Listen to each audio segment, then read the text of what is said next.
আচ্ছা, আরসিবিকে হারানোর মতো কি কোনো টিম আছে বর্তমানে আইপিএল 2026-এ? আরসিবি যা পারফরমেন্স তাদের দেখে তো মনে হচ্ছে না যে তাদের হারানোর মতো কোনো টিম আছে। কারণ গতবারের ডিফেন্ডিং চ্যাম্পিয়ন আর এবছরও কিন্তু চ্যাম্পিয়ন হওয়ার জন্য উঠে পড়ে লেগেছে আরসিবি, আর ঠিক সেরকমই কিন্তু পারফরমেন্স।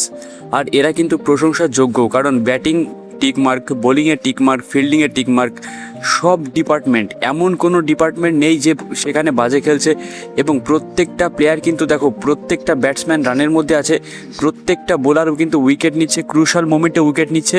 এবং ফিল্ডিং তো টপ নচ, ফিল্ড শটের ফিল্ডিং তো মানে দেখে বুঝতেই পারছো কী লেভেলের ফিল্ডিং করছে। সব মিলিয়ে একেই বলে কিন্তু টিম গেম, যেখানে 11টা প্লেয়ারই কিন্তু পারফরমেন্স দিচ্ছে, যার দরুন কিন্তু 5 ম্যাচে 4টে জয় পেয়েছে আরসিবি। আর এখন বর্তমানে পয়েন্টস টেবিলে 1 নম্বরে আছে। এবং অরেঞ্জ কাপও কিন্তু বিরাট কোহলির মাথায় রয়েছে, কারণ এখনও পর্যন্ত হাইয়েস্ট রান গেটার কিন্তু বিরাট কোহলি। সুতরাং আরসিবি টিমটা জাস্ট এই মুহূর্তে আনস্টপেবল দেখাচ্ছে।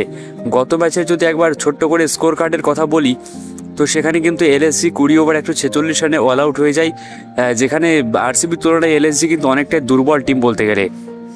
আর আরসিবির বোলিং ডিপার্টমেন্টে 4টে উইকেট নিয়েছে রাশিদ দার সালাম, ক্রুনাল পান্ডিয়া 2টি, ভুবনেশ্বর কুমার এগেইন অভিজ্ঞতা কাজে লাগে 3টি নিয়েছে, এবং হ্যাজেলউড 1টি। তার রিকোয়ারমেন্ট রেট ছিল মাত্র 5। অন্যদিকে আরসিবির ব্যাট করতে নেমে কিন্তু বিরাট কোহলি আনফর্চুনেটলি 49 রানে আউট হয়ে যায়। অন্যদিকে 13 বলে 27, ক্যাপ্টেন্সি নাও প্রজত পাতিদার, জিতেশ শর্মা 9 বলে 23, টিম ডেভিড 14 এবং রোমারিও শেফার্ড 14, যার দরুন কিন্তু ম্যাচটা জিতে নিয়েছে আরসিবি। সুতরাং তুমি যদি একজন আরসিবি ফ্যান হয়ে থাকো, তাহলে এই টিমের পারফরমেন্স নিয়ে বর্তমানে তোমার কী মতামত অবশ্যই কিন্তু কমেন্টে জানিয়ে দিও।